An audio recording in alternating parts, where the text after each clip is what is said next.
हरिओम नमो आदेश। हर हर महादेव, हर हर महादेव। मेरे बाबा गुरु को प्रणाम। श्री श्री 1008 ओगड़ बाबा कालूराम महाराज को मेरा प्रणाम। सभी साधु संतों को मेरा प्रणाम। कुछ गलत लिख हो जाए शब्द तो क्षमा चाहता हूँ। बच्चा हूँ, छोटा बच्चा हूँ मैं। हाँ, आप सभी का और सभी भक्तों को मेरा आशीर्वाद, सबको आदेश। खुश रहो, आनंद रहो, रो मत। ये मानव जन्म मिला है, इसको खुशहाल जिंदगी से जिए, खुश जिए, खुश मिजाज रहें, कोई टेंशन ना लें, भगवान की भक्ति में लगे रहें।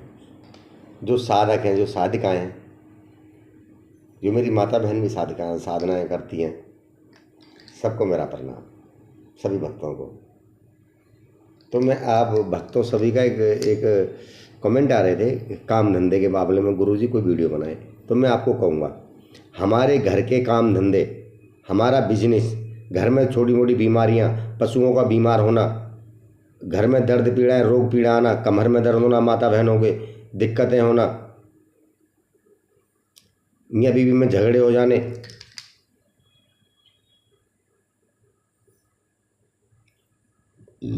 कर्जदारों का प्रेशर आना, सर्वप्रथम मंगलवार, शनिवार, ये 2 दिन कभी भी कर्ज ना लें किसी से भी। ध्यान रखें, अगर ये दिन कर्ज लिया आपने तो ब्याज दे दे मर जाओगे। आपका कर्ज उतरने वाला नहीं है, समझ लेना मेरी बात, प्रैक्टिकल करके देख लेना। दूसरी चीज़, जब हमारे घर में काम धंधे नहीं चलते हैं, हम लोग काम पे की तलाश में रहते हैं, नौकरी नहीं मिलती, नौकरी छूट जाती है, बीमार हो जाते हैं और दिमाग में उचाटन रहता है, घर में कलेश झगड़े हो जाते हैं, तो समझ लीजिए आप अपने घर के औतों को और पितरों को और कुल देवी देवताओं को मनाएं, बस, और कुछ नहीं है। आपकी जो साल की पूजा होती है, हम लोग होली और दिवाली की जो साल की कुल देवी देवताओं की पूजा होती है, उसको हम नहीं दे पाते हैं। कुछ माता बहन है, कुछ बंधु इन चीज़ों को जानते नहीं है। कुछ जो बड़े बूढ़े थे वो जो करते थे, अब वो गुजर गए। कुछ बहुएँ आई, उन्होंने वो उस कार्य में ध्यान नहीं दिया कि हमारे बड़े बुजुर्ग किस देवी देवता की पूजा करते आए हैं, हमारे कुल देवी कौन है, कुल देवता हमारे कौन है और हमारे इष्ट कौन है। हमने अपने कुल देवी देवता को पूज नहीं रहे, जो हमारे औत पितर हैं हम उनको पूज नहीं रहे, और अन्य देव को हम अपना इष्ट बना के पूजा करने लग रहे हैं। तो महाराज समझ लीजिए परेशानी आने वाली है। जब ऐसी स्थिति आ जाए तो क्या करें? मावस के दिन पितरों का पकवान निकालें, ब्राह्मण के यहाँ भोजन दे के आएँ, 11 रुपये दक्षिणा रखें, उसमें सब्जी अब्जी रखें और खीर पूड़ी का भोग बनने लगाएं। खीर पूड़ी पितरों को पसंद है।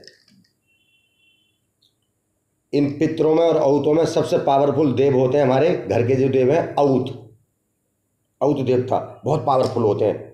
इनके आगे किसी की चलती नहीं है, क्योंकि वो छोटे बच्चे होते हैं। इनका भोग प्रसाद क्या है, इनको कैसे मनाएं? पितरों को तो मना लिया हमने, खीर पूड़ी खिला दी, जल चढ़ा दी, गंगा स्नान कराया है।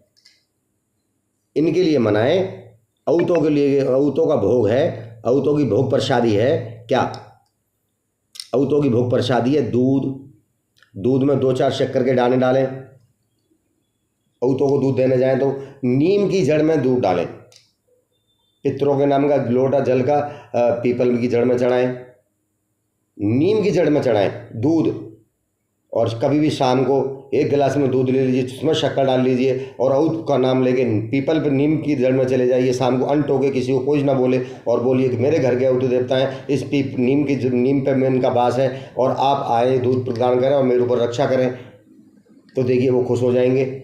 ये क्रिया कम से कम 20, 30, 40 दिन तक करते रहें।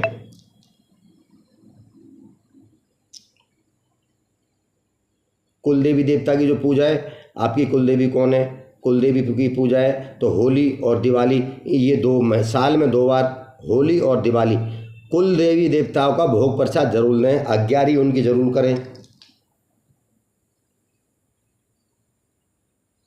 अठ्यागरी निकालें माता की, लांगुर वीर की भी अठ्यावरी निकालें, 11 करें, उस पर पूजें। अगर आप अपने कुल देवी देवता को पूजते हो, औत पितरों को पूजते हो, उनको खुश रखते हो, तो तुम्हारे इष्ट की किसी की पूजा भी आप करोगे तो आपको लाभकारी होगी। घर में संकट नहीं आएंगे, लड़ाई झगड़े आपके घर में नहीं आएंगी, बीमारी या रोग नहीं फैलेंगे, कर्ज की स्थिति नहीं रहेगी। जो भी काम करोगे आपको लाभ होगा पक्का।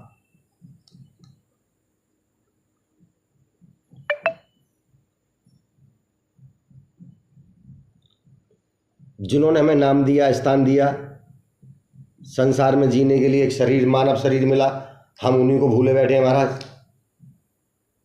हम 2-2, 3-3 बार भोजन करते हैं, औत पितरों को रविवार को जल भी नहीं देते हैं।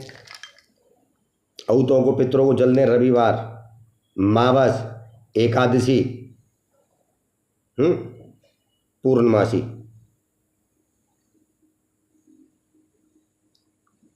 गंगा स्नान करने जाएं तो औत पितरों को संग लेके जाएं, चलो मैं गंगा जी नहला कर चल लाऊँ आपको, नहाएं, फिर उनको वापस लेके आएँ घर पे।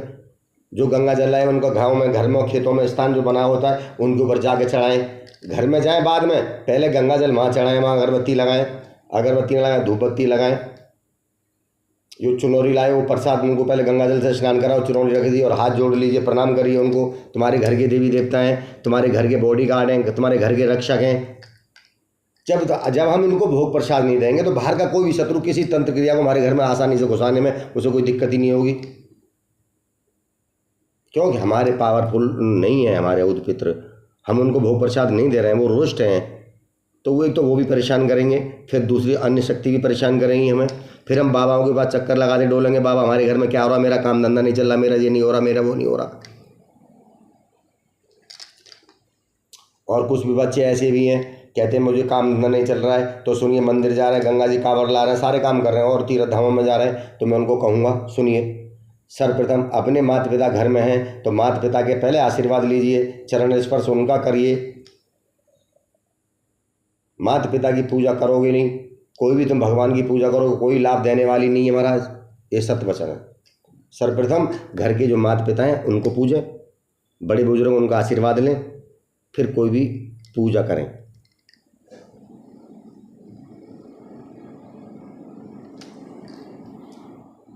तो मैं यही कहूँगा आप लोगों को, जिसके घर में जो परेशानियाँ, वीडियो आप उसमें लोग कमेंट करते हैं कि बाबा काम के धंधे की, तो मैं बता रहा हूँ आपको, काम धंधे के विषय का जो भी कार्य है, ये घर के औत और पितृ, कुल देवी देवता यही हैं, इनको खुश कर लीजिए, आपको कभी ज़िंदगी में परेशानी नहीं आएगी।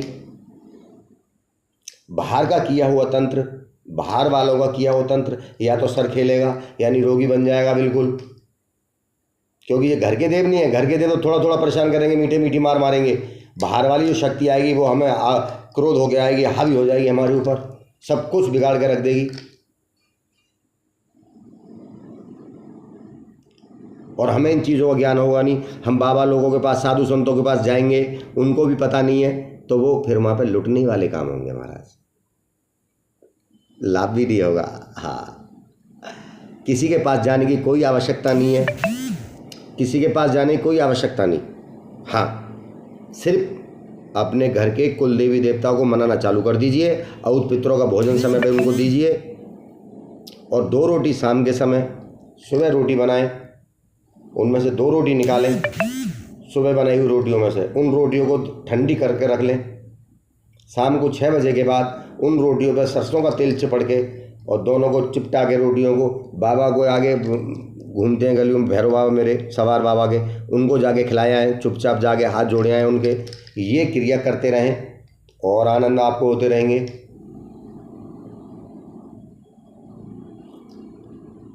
तो इसीलिए मैंने आप लोगों को ये थोड़ा भ्रमित ना हो इसलिए डाला है कि हमारे औत और पितृ हैं, कुल देवी देवता हैं, ये हमारे घर की सर्वप्रथम पावरफुल शक्तियां हैं। इनको हम भोग प्रसाद नहीं देंगे, इनको कोई मंगल कार्य में इनको बुलाएंगे नहीं, इनका नाम नहीं लेंगे, इनको पूजेंगे नहीं, तो हमारे मंगल कार्यों में विघ्न आएंगे। नाम जो है फलाने ने शराब पी के गोली मार दी, लड़ाई झगड़े हो गए, उल्टे सीधे काम हो गए, ये सब पितृ करवा देते हैं, औत करवा देते हैं। अगर हमारे मंगल कार्य सर्वप्रथम अच्छे हों, मंगलदायी हों, तो हम पहले सर्वप्रथम अपने औत पितरों को, कुल देवी देवताओं को पूजना आरंभ करें। और ये पहले जाने कि हमारे घर के कुल देवी देवता कौन से हैं और कौन नहीं है। कुछ भक्तों को पता ही नहीं है।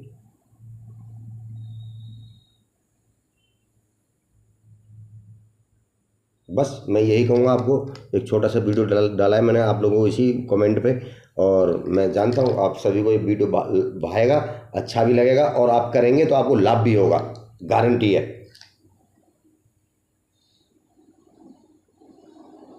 और मैं अपनी वाणी को विराम दूंगा। जय माँ कामाख्या। आदेश बम बम, पहले गुरु बाद में हम।